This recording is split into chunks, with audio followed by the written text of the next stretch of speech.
away. So the focus for Bruin fans is on GM Harry Sinden to make the right decision. The rebuilding process has begun. The hiring of a proven bench boss, Pat Burns. The acquisition of former Vezina winner Jim Carey in goal. Those two join perennial all-star defenseman Raymond Bourque. But Boston's black hole begs for a #1 center iceman. Enter 17-year-old Joe Thornton, the shining jewel in a draft class dominated by centers. Thornton is big, talented, and ready to play, and now, Boston and Joe Thornton, the center of attention on this draft day 97.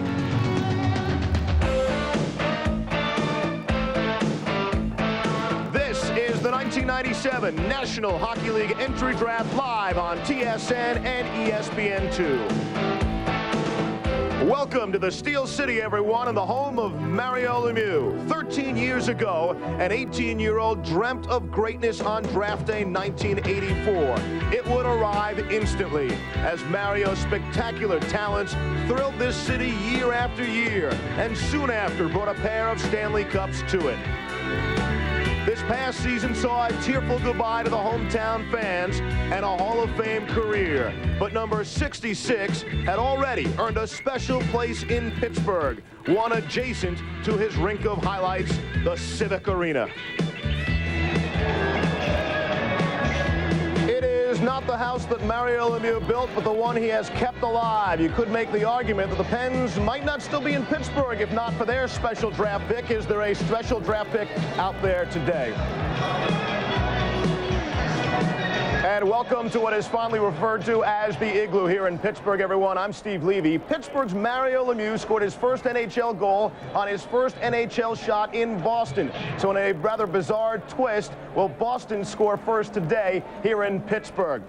There is talk of clutch and grab hockey for years, off the ice as well. General managers have been clutching on to these 1997 draft picks like a mother to a newborn baby, while others without these choice selections, other GMs, have been looking to grab as many picks as they could possibly get.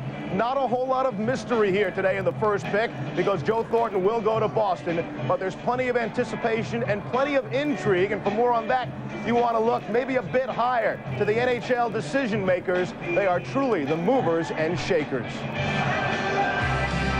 It's been a chaotic offseason among the NHL's managerial ranks, with 9 head coaches and 5 general managers taking the fall since the end of the regular season. Start off with a couple of longtime GMs as Cliff Fletcher was relieved of his duties after 6 seasons with the Toronto Maple Leafs. Longtime Montreal star Ken Dryden takes over as the Leafs' top hockey man. In the nation's capital, despite being the architect of a club which qualified for the playoffs for 14 straight years, David Poile dismissed after Washington missed out following an injury-riddled campaign. In Buffalo, John Muckler met a similar fate, though his Sabres emerged as one of the big surprises. Former Isles assistant GM Darcy Regier moves in. The coaching ranks have been hit even harder with a record 9 bench bosses already gone, with none more prominent than the Flyers' Terry Murray, increasing disharmony with his team during the finals, no doubt contributing. A World Cup victory, an unparalleled success in Anaheim, not enough to save Ron Wilson's job, but it wasn't long before he resurfaced along with rookie GM George McPhee. Washington let Jim Schoenfeld go after 3.5 seasons, only to take the job opening created in Phoenix following Don Hayes' dismissal after just 1 season. Other coaching moves thus far include Pat Burns, who takes over for Steve Casper in Boston. Alain Vigneault replaces Mario Tremblay in the Montreal pressure cooker. Kevin Constantine lands here in the Steel City after serving as Calgary's assistant. Daryl Sutter returns to the ranks in San Jose. He replaces Al Sims. And just this week, Pierre Pagé resigned as Flames coach after failing to settle on a contract. Other moves in the GM ranks see Dave Taylor now running the show in Los Angeles. He takes over for Sam McMaster, while Larry Plow officially assumes his duties in St. Louis upon completion of this draft. So what we've learned is just winning in the NHL is no longer enough to keep your job. One trade made yesterday, Colorado and Boston, a late draft swap. That means Boston will have the first pick and the very last pick of the draft as well. Some saying it was the quietest Friday before an NHL draft Saturday. For more, let's go down to Gord Miller and Bob McKenzie. Thank you, Steve, and hello, everyone. Well, hockey became the cruelest game on earth over the past couple of months as those 14 men lost their jobs. And maybe it was so quiet, Bob, because all these guys are just meeting each other for the first time. Well, there's something to be said for that. There's a lot of comings and goings, not just with the players, but the coaches and the general managers. Walking the draft floor just before I came down here, I see Ted Nolan at the Buffalo Sabre table, but how long is he going to be there? Brian Sutter's not at anybody's table, and he supposedly maybe has the pick of the Buffalo Sabres job and the Calgary Flames job, so lots of changes to come, lots of upheaval off the ice. Today, they'll try and restock those teams on the ice. Well, you win the Stanley Cup on the ice, obviously, but before that, you win it at the draft table. Look at championship teams, you'll find a great draft, and the Detroit Red Wings are no different. They hit the home runs in '89 with Nicholas Lidstrom, Sergei Fedorov, and Vladimir Konstantinov. 3 picks who came in late. Every team, obviously, Bob, wants to hit a home run in the draft, especially if you have a top 5 pick. Sometimes they do, and sometimes they don't. No, it's really an inexact science. Drafting 18-year-olds, this draft is so much different than the National Football League draft or the NBA draft, where they're drafting 20 and 21-year-old college players who are going to come in and make an immediate impact in the National Hockey League. The vast majority of the players here are not going to play in the NHL next year and maybe aren't going to make a huge contribution. There are some exceptions to that. Joe Thornton is perhaps one of them, but I say perhaps because not even Joe Thornton is guaranteed that he's going to come in next year and blow away everything for the Boston Bruins. So his anxious moments in the stands. It'll be interesting on the board, at the tables, in the seats, you name it, and down on the floor with their fingers on the pulse are Paul Romanuk and Gary Green. Thanks, Gord. As much as this day will focus on the general managers, the coaches, and of course the players who are going to be drafted, they're the high-profile guys. Really, you have to look one level further down. This is graduation day for the scouts who've been working for the last 12 months towards this moment. There are over 300 scouts in the National Hockey League that see over 28,000 games in a season in more than 12 countries. These guys pound the pavement, they go through blizzards, and they rack up an awful lot of air miles. They don't get a lot of credit, but they do deserve it. A lot of air miles and a lot of ulcers as well from lots of bad coffee in and around the circuit. Do want to pass our condolences on right now and our thoughts and prayers to Vladimir Konstantinov. Had a great season with the Detroit Red Wings, of course, was injured in an automobile accident, and as we speak is continuing to recover from that, although clearly he is not watching this show. Our thoughts and prayers and best wishes are with him. Steve? All right, gentlemen, thanks very much. It's a busy day in Boston, excitement all over the league. The Fleet Center is playing host to a party for Bruins season ticket holders. Everyone that comes through the door gets a pair of sunglasses, the idea being that the Bruins' future is so bright. Joe Thornton, of course, will be the Bruins pick shortly, but he's not the only center out there. When we come back, we'll take a look at all of the centers of attention. Listen, Pierre, we Americans like high fiber, low cholesterol, high protein, low fat, vitamins, minerals, iron. Gotta have your iron. Always gotta have iron. Sneeze. Big trotter, cheese bread. Ah! You better get this food thing fixed, because I know the sponsor, and I'll be back. Where's the can? Call it strength. A world leader in insurance and investment. Call it expertise. $450 billion in assets under management. Call it vision. Anticipating the opportunities in more than 50 countries. Call it innovation. Give clients smarter choices in a changing world. Call it AXA. Here you know us as the Equitable. AXA. Go ahead. You can rely on us.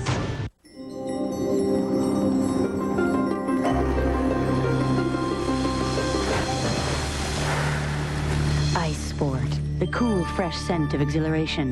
In aftershave and deodorants, new from Aquavelva. Where did the power flow come from?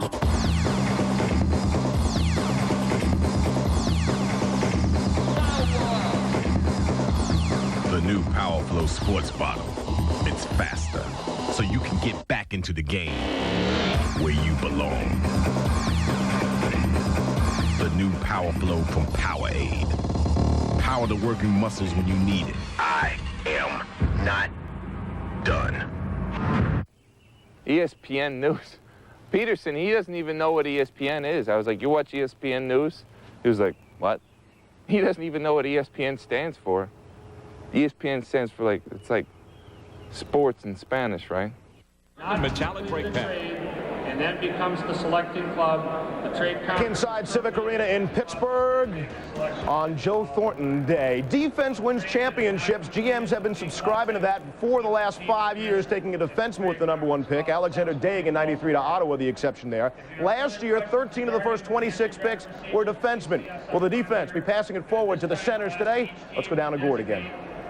Well, Steve, look at any sport, and controlling the middle is the key. Whether it's a pitcher, a goaltender, you name it, it is very important to rule the middle. And this year in the 1997 entry draft, the centers will be very much in the middle of things.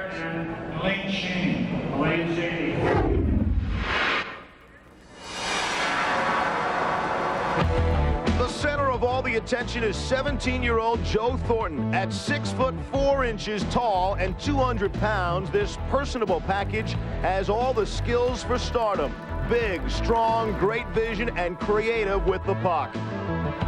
Patrick Marleau is the other outstanding 17-year-old. This slick pivot has an exciting offensive touch to go along with great speed and acceleration. Olli Jokinen is a highly talented Finn who can finish. A strong skater who likes an aggressive game. Jokinen also has a creative flair with the puck.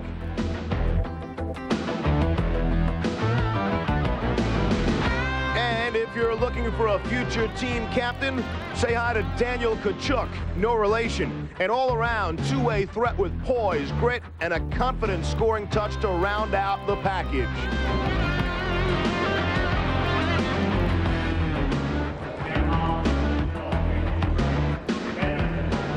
You know, because of those centers, Bob, we've heard about this draft for a couple of years. 1979, the mother lode of NHL drafts. Mark Messier went in the 3rd round that year. But a lot of people saying this draft has the potential to be the best in the last 20 years. Do you think so? It's an above-average draft, no question about that. But there's no need to get carried away here just yet. There have been some good drafts. The one when Robbie Niedermeyer and Paul Kariya and Chris Pronger and Chris Gratton and Jason Arnott, all those players went in the same draft, and that was a good draft. There have been some other good ones as well. This one is definitely above average, and one of the reasons, because profile-type players like centers are hard to come by. All right, in the NHL draft, your tables are aligned by your finish, and at the front you'll find the teams that finished at the bottom, and that's where you'll find Gary Green checking out the teams that have the top picks. Gary? Dean Lombardi, how tempting, first of all, was it to trade your first selection, and are you going to? Well, at this point, we're not going to trade the pick. I think we had a couple legitimate offers that required a lot of thought, not only in terms of the players, but the philosophy of the organization. But we decided in the end that if you're ever going to be very good, you got to take a chance at players of this caliber. And there's no sure thing, but you got to take a chance on these type players if you're ever going to be a top club. Good luck. Thank you. Dave, you're jockeying right in with both feet. A new general manager. You're in the front row here. Big pick to make. When you make a pick on a day like this, are you thinking short-term or are you thinking long-term? Well, we're picking long-term.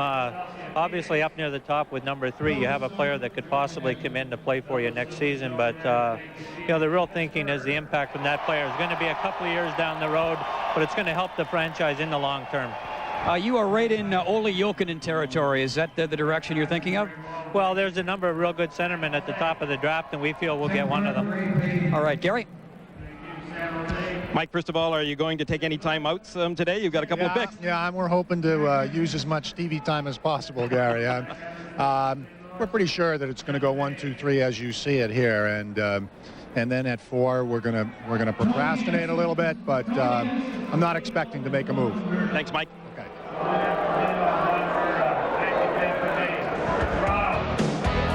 You're looking at Joe Thornton. His day is just minutes away.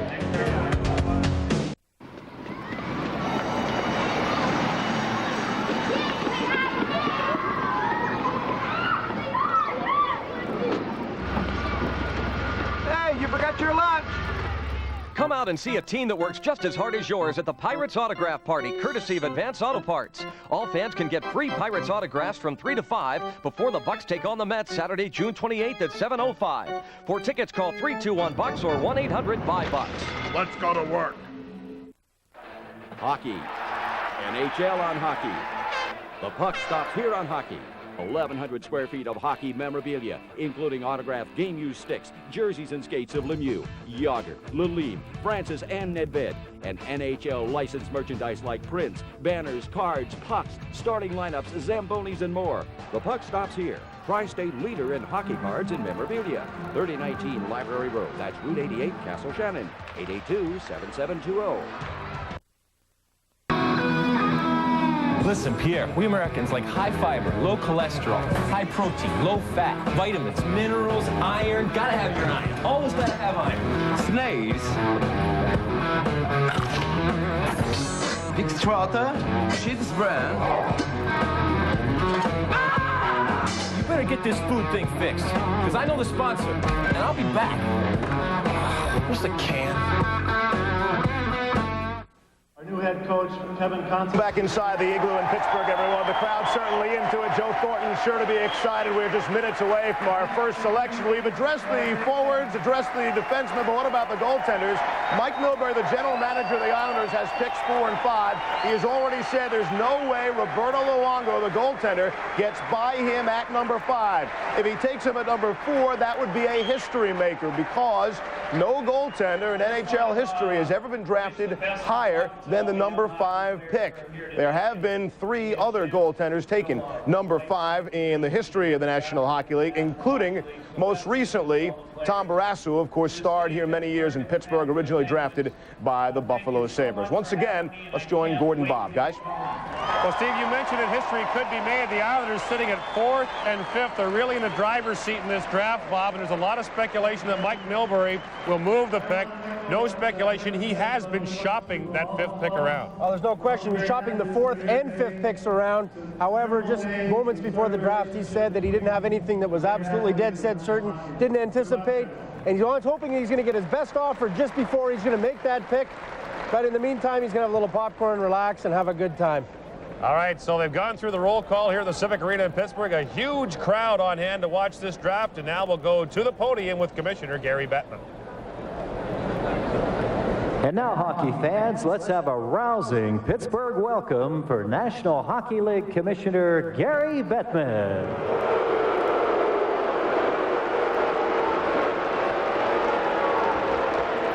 Good morning. It's not that bad. Welcome to the 1997 National Hockey League entry draft.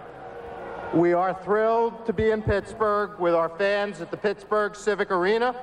The reception for the entry draft and for league personnel and our top prospects here in Western Pennsylvania has been spectacular. Thank you.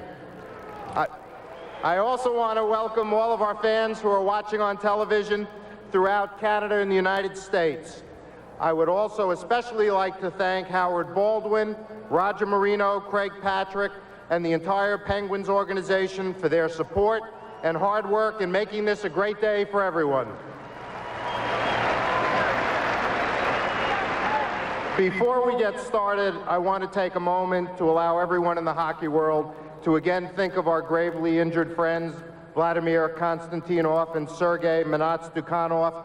The thoughts and prayers of everyone in the hockey world are with you, and we want nothing but a complete and speedy recovery.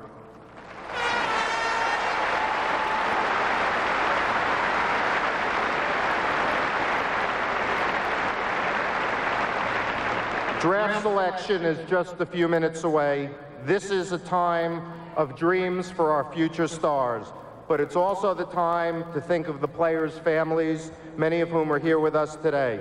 I want to take a moment to salute the families as well. Your dedication and sacrifice to the future stars of the NHL should never be overlooked. As a result of your efforts, the outlook for our sport has never been brighter. Just one reminder to the clubs. All first-round selections will be made from the stage. When your team is called, please come to Central Registry with your slip, or else hand it over to one of the runners posted at your team's table. Once the selection is confirmed, please proceed to the stage so that you can announce your selection. The player, once announced, will be invited to join you at the stage. Selections from the second round and beyond are to be made from the microphone at your table. Good luck to everyone, and let's get started.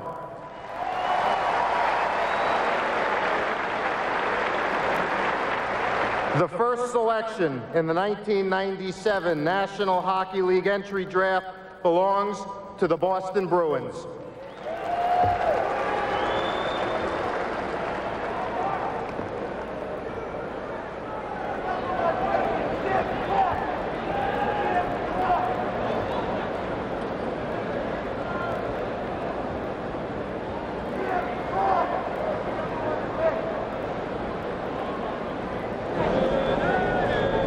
GM Harry Sinnen making his way to the podium. The Bruins picking first overall for the first time since 1982 when they took Gord Kluzak. And Joe Thornton of the Sault Ste. Marie Greyhounds sits anxiously with his parents, Wayne and Mary, waiting for his name to be called. And his name has been very much in the know.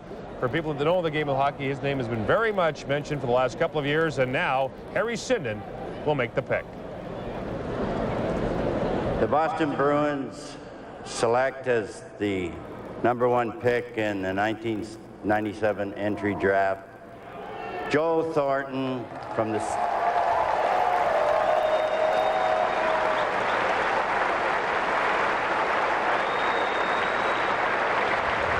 Joe Thornton joins Eric Lindros, Mario Lemieux, Denny Potvin, Guy Lafleur, Gilbert Perreault, and others as the first overall pick in the draft. And he gets a big hug not only from his mother, Mary, and his father, Wayne, but his brothers, Alex and John. Couple of big guys. 6'5", 275 pounds for Alex, 6'6", 220 pounds for John. So you know that at 6'4", 198 pounds, Joe Thornton is going to be a lot bigger and stronger when he matures and becomes a big-timer in the NHL.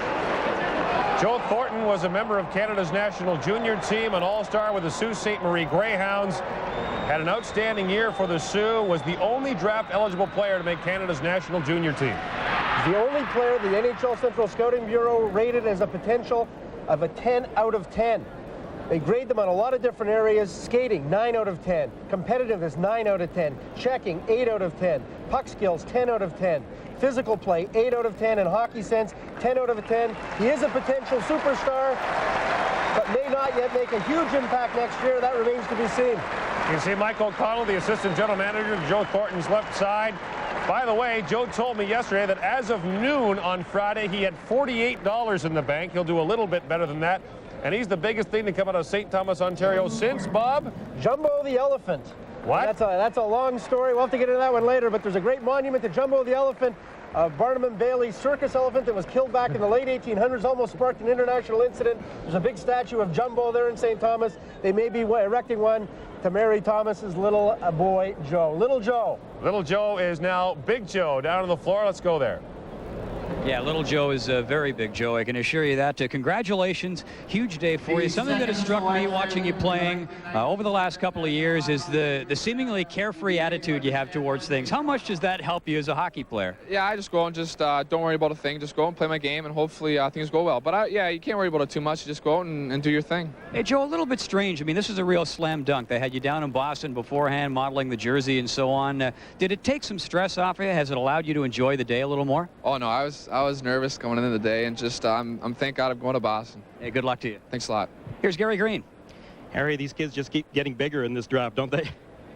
Yeah, they are, and so many of them, you know, are 6'3", 6'4". I mean, it's incredible, and they can play too. Do you think he can play next year for you?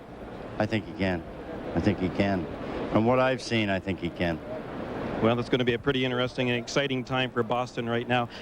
When you took a look at him all this season, what was it that really stuck out in your mind the very most?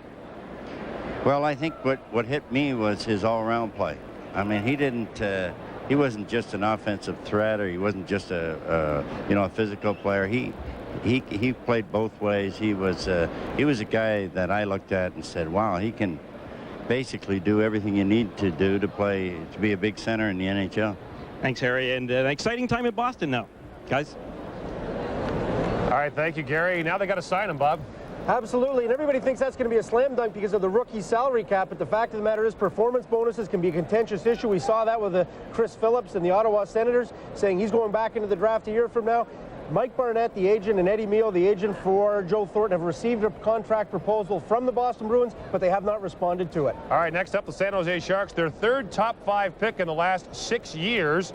And it is widely anticipated that they will try to upgrade either their goaltending and defense or their offense. Their goals for was the worst in the National Hockey League. They could use some size up front. Bob, and Patrick Marleau would fit the bill. Absolutely. At this point, look at some of the guys in the system. Andre Zuzin, good Russian defenseman, Jan Shalun. And a lot of Europeans have been selected by the Sharks in the past. They're not going to do that today. There's a great Canadian talent from Aneroid, Saskatchewan, Patrick Marleau. You take the best player available at this point in the draft, and this is the guy who's got a lot of skill, and I don't think there's any question in anybody's mind that Dean Lombardi is going to call out the name of Patrick Marleau, a center from the Seattle Thunderbirds, as Dean Lombardi and Ray Payne make their way with the jersey that will no doubt go to Marleau. A real shift in philosophy, though, as you mentioned, for the San Jose Sharks, who are knee-deep in Europeans for quite some time, but it's expected that Patrick Marleau, the star for the Seattle Thunderbirds, will be their pick. San Jose is proud to select from the Seattle Thunderbirds, Patrick Marleau. Tim Burke from the Sharks makes the announcement, and Patrick Marleau will know the way to San Jose as he's taken second overall by the Sharks. Big strapping farm boy from Aneroid, Saskatchewan, not too far from Swift Current, about an hour down the road. A 1,600-acre mixed farm. And Patrick Marleau is a gifted offensive player. In fact, many people, many scouts believe this guy has more pure offensive talent and more pure skill than Joe Thornton. The big difference is, at a shade over 6'1", he's a good 3 inches smaller than Thornton, and the one quality that he seems to lack is intensity. Now, it's worth pointing out, Patrick Marleau was born on September 15th. If he were born one day later, he would be eligible for next year's draft. He's the youngest player available here today, and intensity and immaturity are sometimes bedfellows there, and that's what a lot of people are believing. As his parents, Dennis and Jeanette, look on, a happy day for them, and they're getting ready to celebrate back in Aneroid. They were going to have a parade, Gord, but there's only 70 people in Aneroid, and they thought if they have a parade and all the Marleaus and everybody else are in it, there's not going to be anybody to watch the parade. They'll all be in it, so they're going to have a slow pitch tournament instead. Well, now he and Jeff Friesen can commiserate on working farms in Saskatchewan. Absolutely. Jeff Friesen took this young man out to dinner the other night. Jeff Friesen and Todd Gill from the Sharks were here trying to acclimatize him. A very quiet guy, very subdued, very shy. And everybody wants to know, is he going to take all that talent he's got and jump it up to the next level and really play with a lot of intensity? No question about the skill level. Now he's got to show the heart and desire to take that skill to the top end. So Patrick Marleau has become a San Jose Shark, taken second overall. Congratulated by Brian Burke down there. And let's take you down to Paul Romanek, who's with number 2. Congratulations. Looks like an emotional day for you. Why the big well of emotion? It was just great to see where you're going, and it's just exciting, all the hype around it, and happy where I'm going. So I hear the phrase dream come true tossed around by a lot of guys. Is that what it feels like for you at a moment like this? Yeah, it's been a dream of mine throughout the year, and it's just overwhelming. It's great. Hey, people have talked about intensity, and I talked to you the other day about it. You feel it's a bit of a bum rap. People just misread your personality. Yeah, I think so. I think pretty intense player, and hopefully if you ask any of my teammates, they'd say the same. Hey, good luck to you. Thank you. All right, Patrick Marleau taken, and his agent, Don Baisley, mentioned to me that don't confuse a soft-spoken guy for someone who isn't intense. Don Baisley represents another soft-spoken player who's a pretty good one in Paul Kariya. Joe Sakic, too. Yeah. Number 3 goes to the Los Angeles Kings. They've got the 3rd pick. We may see our first European taken. Olli Jokinen would appear to be a guy that they'd like. Yeah, I think this one's pretty much a slam dunk. You know, the Los Angeles Kings have a lot of Europeans on their team right now.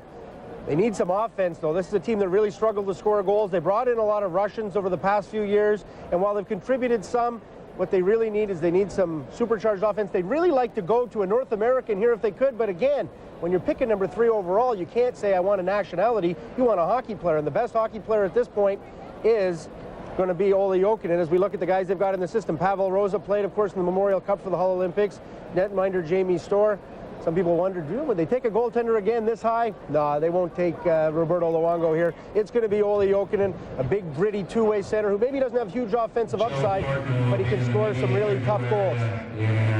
And Dave Taylor is the general manager of the Los Angeles Kings. He runs the show for the first time for LA. You see him making his way to the podium, and the Kings trying to find that elusive franchise player. The other thing to consider, too, with Olli Jokinen is that 2 years ago, Their top pick was Aki Berg, a Finn as well, and they would hope that Jokinen could help Aki Berg out, as they have a hard time getting acclimatized in North America. That's absolutely right, although that's a secondary consideration. You really want the player, and in this case, they believe he's the best player available, a real gritty forward who can score the goals, tight to the net, not real finesse guy, but Dave Taylor makes the announcement. The Los Angeles Kings would first of all like to send a special hello to our fans back in Los Angeles, particularly our fans at the Westin Hotel at the draft party. The Los Angeles Kings are pleased to select from IFK in Finland, Olli Jokinen. Jokinen is the first European player taken in this draft. There's shades of Esa Tikkanen in this young man. He comes with a bit of an edge to him, but he's got lots of offensive upside and was dynamite for Finland in the World Championship. Not the World Junior, the World Championship, playing against men. An exciting moment. You know, they talk about nationality, and you see his parents, Maddie and Rita, in from Helsinki, and they're just as excited as everybody else to see their son Olli taken in the draft. He was coached by Mike Eaves, former National Hockey Leaguer, with the coach of IFK. And you're right, Gord, he played outstanding at the World Junior Championship, really did a job, and also played for the Finnish team at the World Championship. So he's a boy that's played against men. The Kings expect that he's going to be able to step in and play and contribute next year. He's one of the more physically mature players available in this draft. He scored 14 goals in 50 games for IFK Helsinki in the Swedish Elite League, but remember, you have to keep into consideration here that was playing against men, and as a junior player, he certainly would have dominated. Now the Los Angeles Kings have another young European. You know what the biggest surprise about this kid is? On his central scouting information sheet, he lists his favorite player as Peter Forsberg. Now, can you imagine a Finnish kid putting a Swede as his favorite player? That'll get you run out of the country if you're not careful. So Olli Jokinen completes the top three, and it's gone just as you predicted so far in terms of Joe Thornton, Patrick Marleau, Olli Jokinen. Now it gets interesting. The New York Islanders have the next two selections in this draft, and things are going to get very interesting in a moment, and they've already done the work in LA, and Dave Taylor is standing by on the draft floor. There's a lot of good things to like about Olli, but what is it that you liked about him the most? Well, he's everything we like. He's got good size, skates well, plays physical, goes to the net. You know, for years in Los Angeles, we've always wanted that big centerman, and you know, this is a guy that can fill that bill. People say that every level that he's played at, that he's been able to step it up to that level. Do you think that he can actually come and play in the National Hockey League next year? Well, we think he has a chance to do that. He's played in the Elite League over in Finland. He did very well there. It's always hard to put that kind of pressure on an 18-year-old. I think he has a chance to play in Los Angeles next year. I think the true impact he's going to bring to our club is probably 2 or 3 years away. Thanks, Dave. Good luck. Thank you, Gary. All right, next up, the New York Islanders. They've gone back to the old logo. Mike Milbury is their general manager, and the Islanders become the first team since Quebec in 1988 to have 2 top 5 picks. They've got picks 4 and 5. Their offense wasn't bad, but their power play really struggled. Brian Berard should help that, the rookie of the year. They'd like some scoring forwards, but with 2 picks, they can really add to a lineup that's knee-deep. This team has more good young defensemen than any team in the league. Mike Milbury says his crew of young defensemen better than anybody in the National Hockey League, and it's really difficult to argue with when you start to look at it. He wants help up front, and Mike Milbury taking a walk across the draft floor, and he says he wants to make things a little bit interesting today. Is he going to go up and make the pick? If he is, he's likely to take the netminder Roberto Luongo from the Val d'Or-Ferreur. He's the consensus choice that we should be going at this number 4 slot. It remains to see, though, what the Islanders will do with that 5th pick. With back-to-back picks, they've got some flexibility. And what Mike Milbury is up to right now is anybody's guess. No question, though, he has been shopping around either the 4th or the 5th pick, and now he'll make a selection. We, too, would like to express our thanks for the hospitality of the people here in Pittsburgh. And on behalf of John Spano, our owner, and the New York Islanders, we'd like to thank Mario Lemieux for his contributions to the game of hockey and wish him well in the future.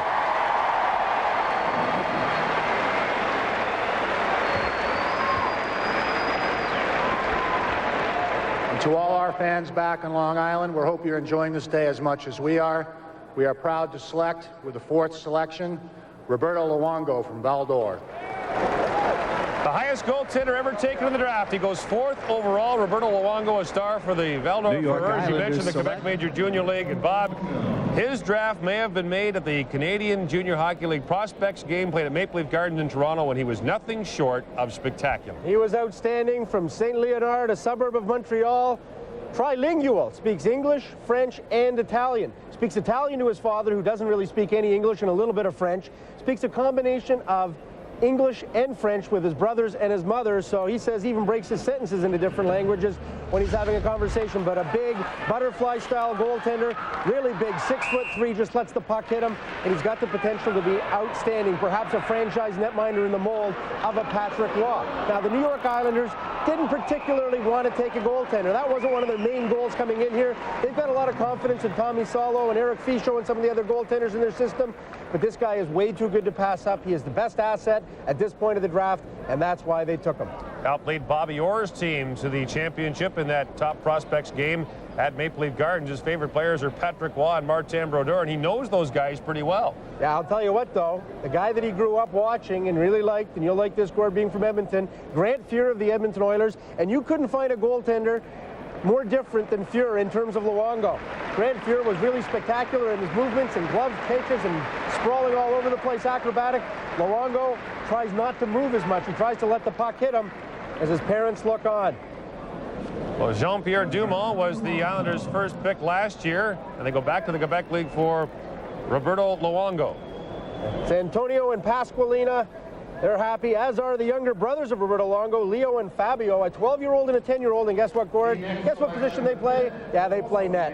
Hey, Paul Romanek played goal, too, and he's with the top goaltender ever taken in the NHL draft.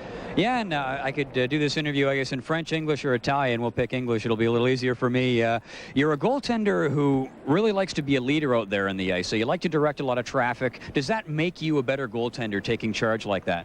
I think so, because when I do that, it avoids making useless mistakes, and I think we save a lot of goals by doing that. Congratulations. Good luck. Thanks a lot. Mike, first of all, tell me, I mean, this guy is he's a big goaltender. Was there anyone that you were comparing him to in the past, for example?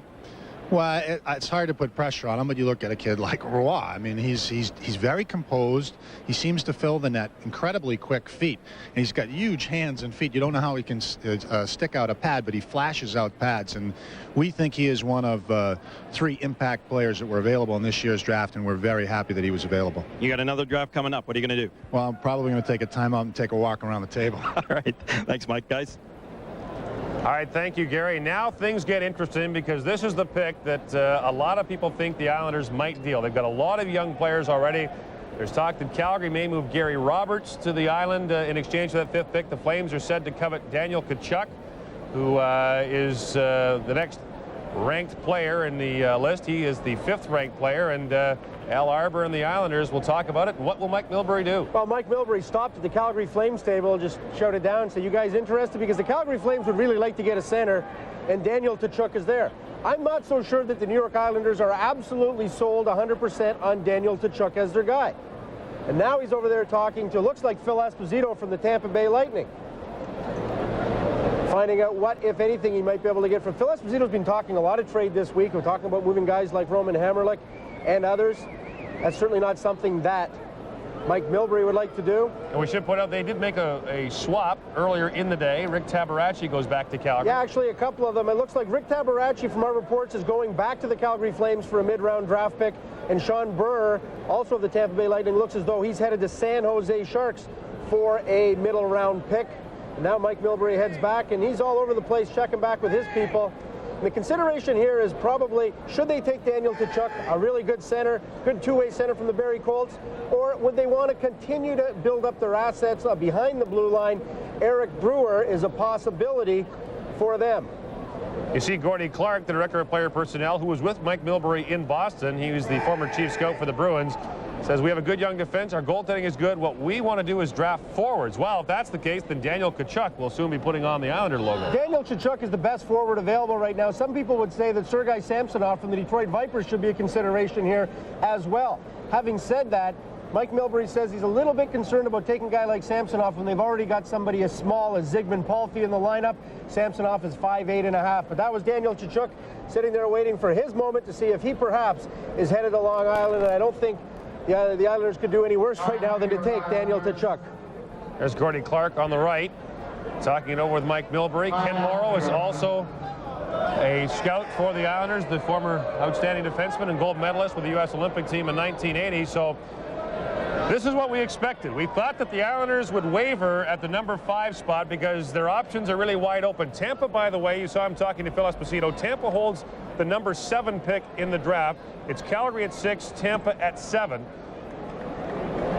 So Mike Milbury talks it over, and we'll have his decision when we come back. Joe Thornton has already been taken. The Boston Bruins have their man at number 1.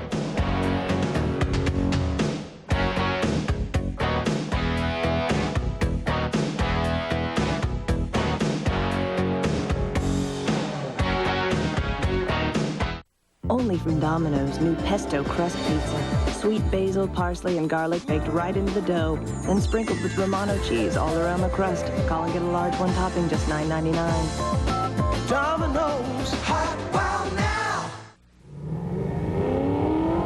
now! A few words from our high-performance expert. Sitco says, go. It's a job. Boy. If you ever end up in some Ben Hur movie, in your new 97 Pontiac Sunfire GT, with its powerful twin-cam engine, well, you'll be glad you have a quick-handling sports suspension. And, of course, 150 horses. The new 1997 Pontiac Sunfire GT. Finally, a real set of wheels you can really afford. Oh, Lord, did you see that shot, man? Did you see? I'm talking about that was love and devotion, man. And I'm talking about that ball, man. The pill, the rock, whatever you want to call her. You know, but that's KG's old lady, man. I mean, look at his face, man. It's written all over his face, man. He not playing for the money. He playing for his woman. That's his woman.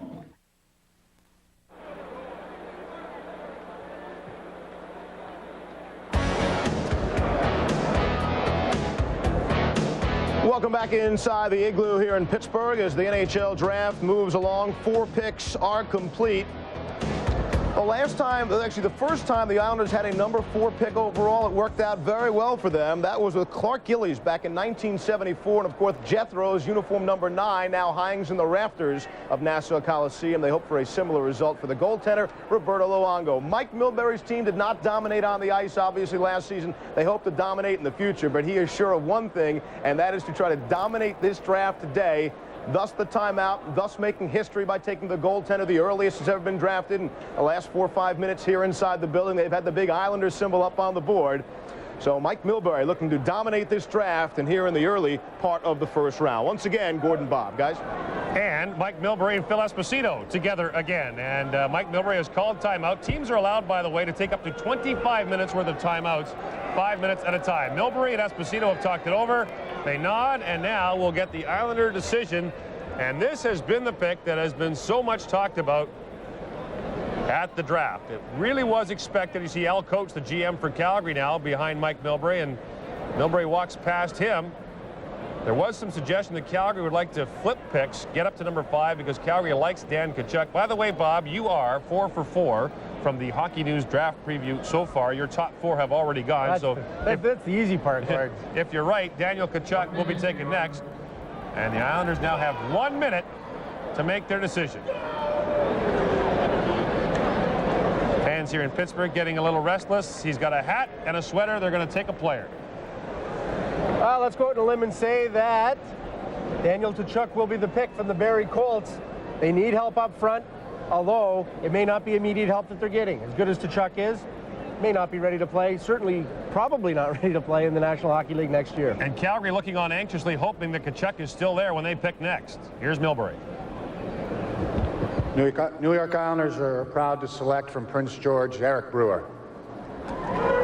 Eric Brewer Brewer, defenseman for Prince George of the Western Hockey League, ranked 8th in the Hockey News. NHL Central Scouting had him ranked as the 6th North American prospect among defensemen and forwards.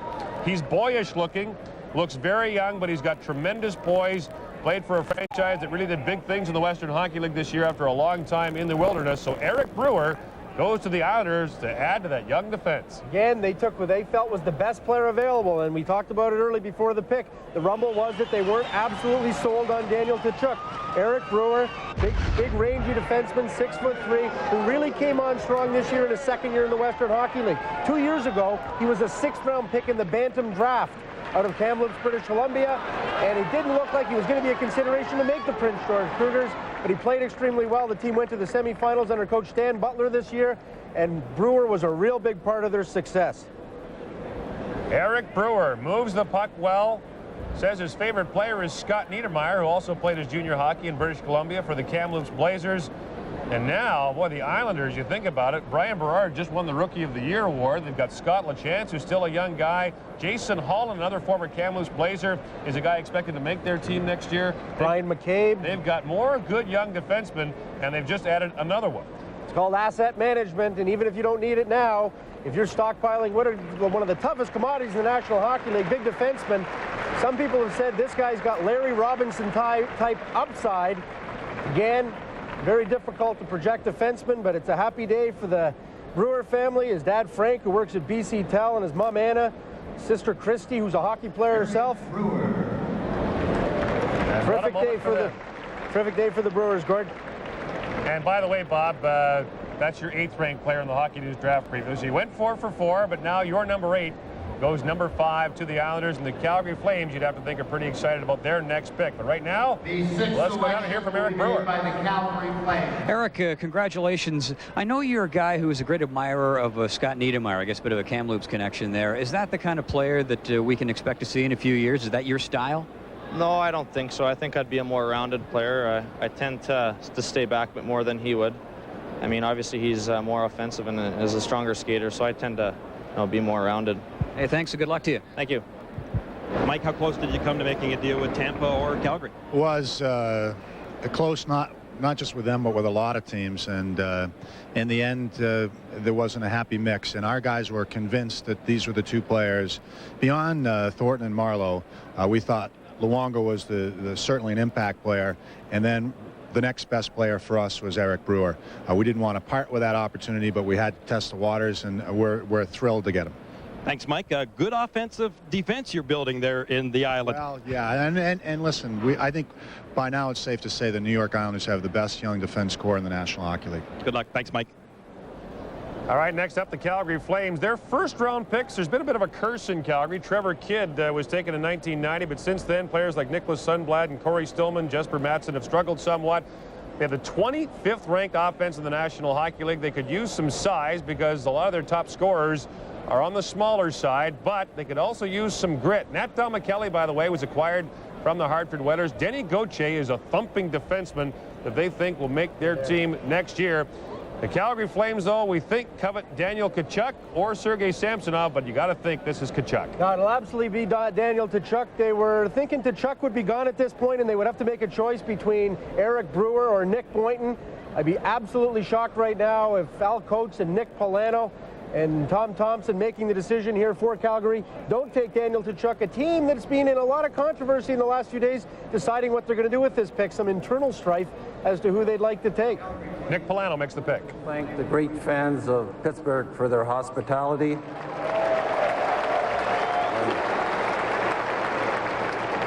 Calgary is proud to select from the Barrie Colts of the Ontario Hockey League, Daniel Tkachuk.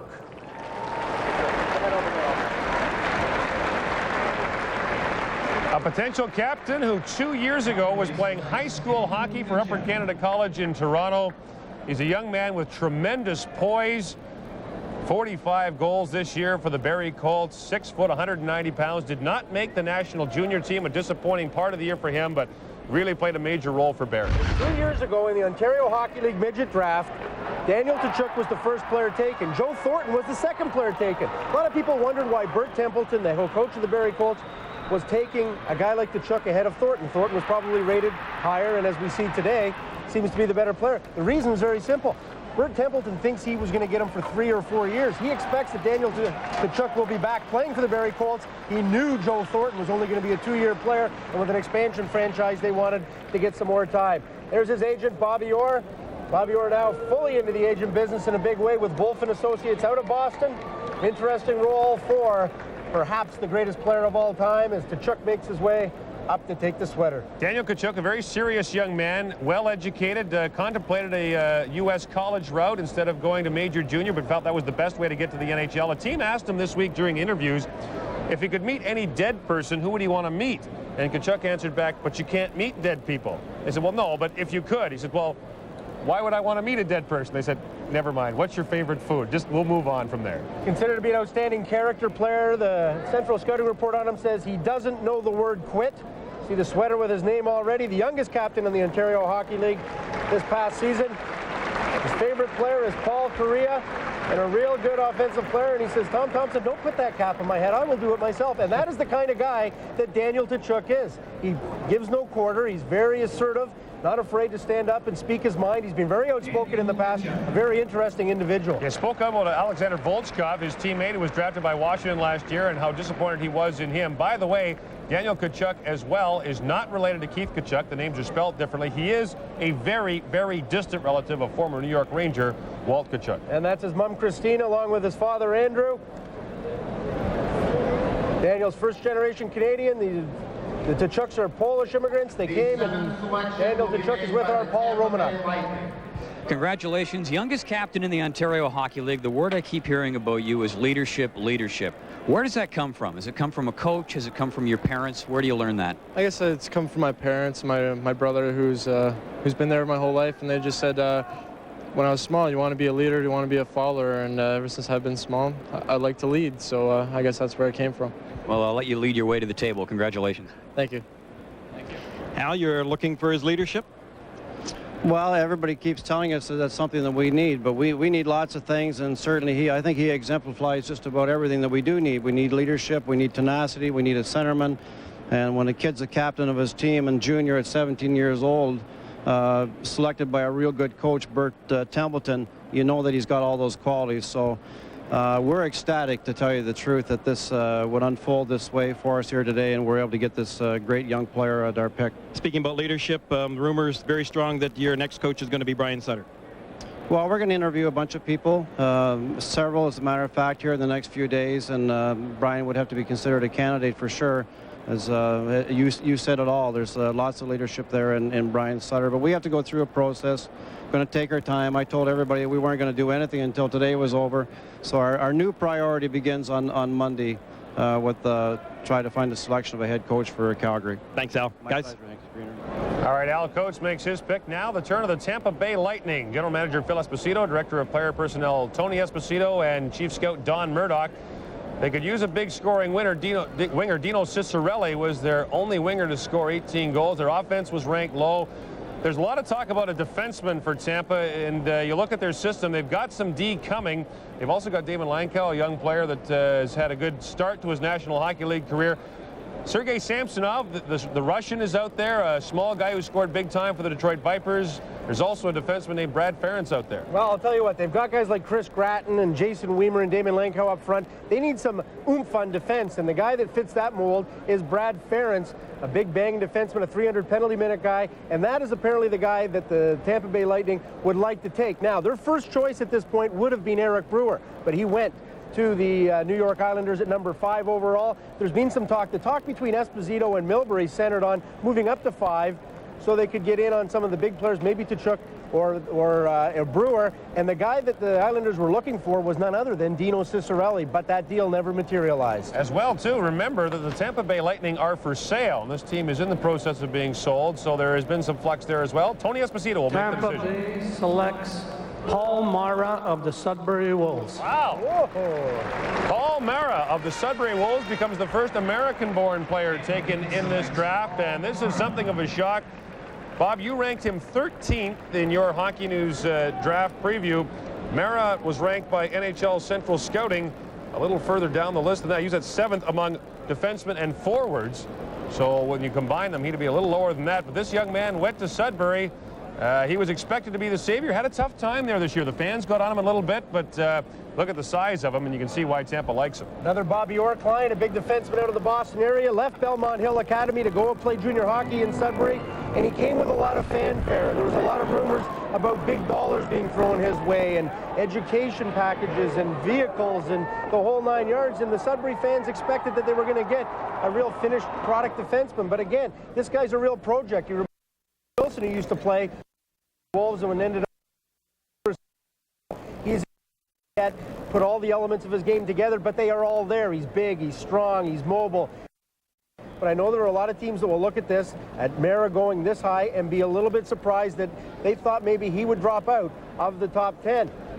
The word I had before the draft was that they were looking for more of a physical type defenseman, and that Ferentz would be the guy, but they've obviously changed their mind and gone to big Paul Mara.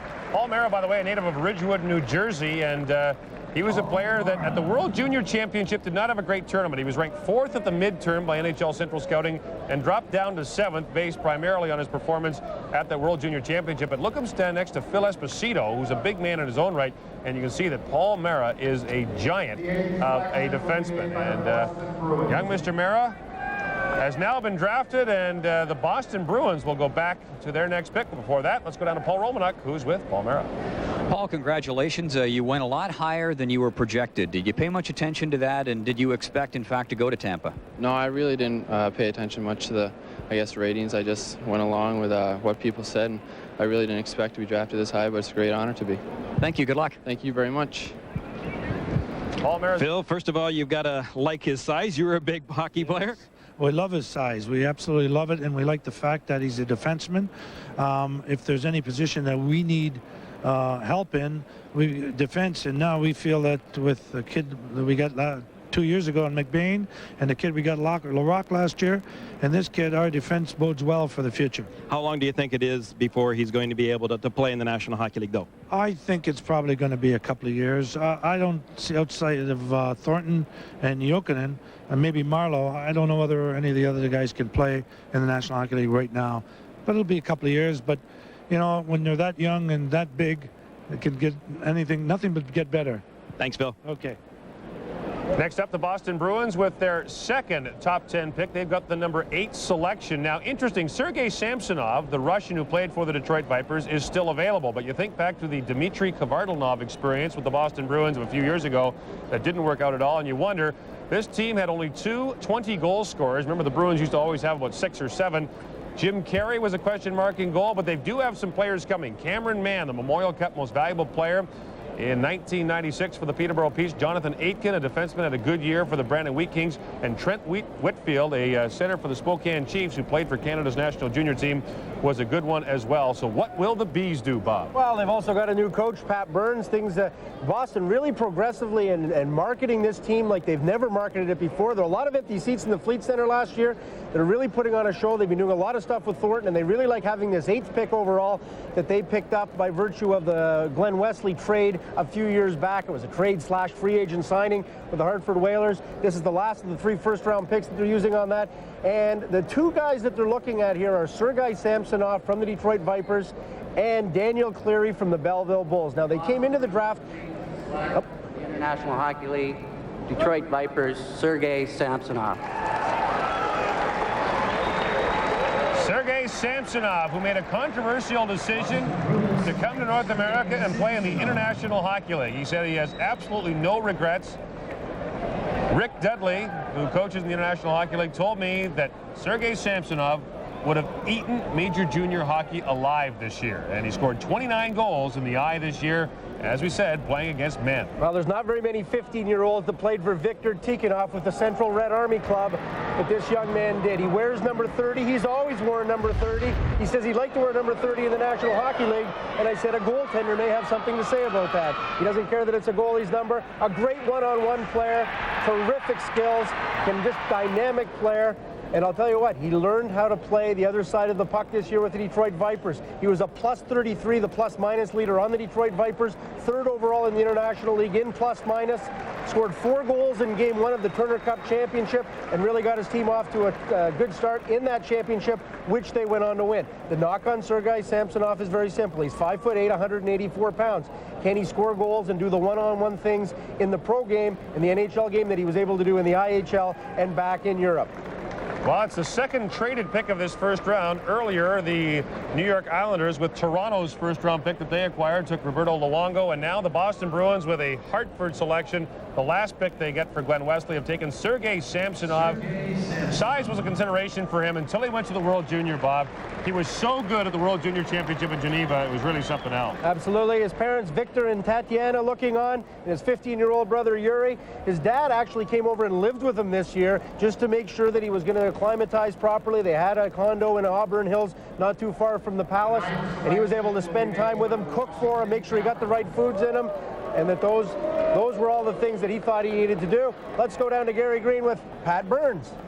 Hey, Pat, are you ready to get back into this thing? I mean, you're really chomping at the bit. I'd like to get this place watered down right now and get skating. Some pretty impressive kids have come down the Boston table, you know, of course, with Joe Thornton, and everybody's pretty high on this Samsonov kid, and I guess we're glad to have those guys. You had a little time off this year. Did you get a chance to see Samsonov at all? I saw a videotape of him last night, and a pretty impressive kid to watch play. Thanks, Pat. Good luck this year. Thank you.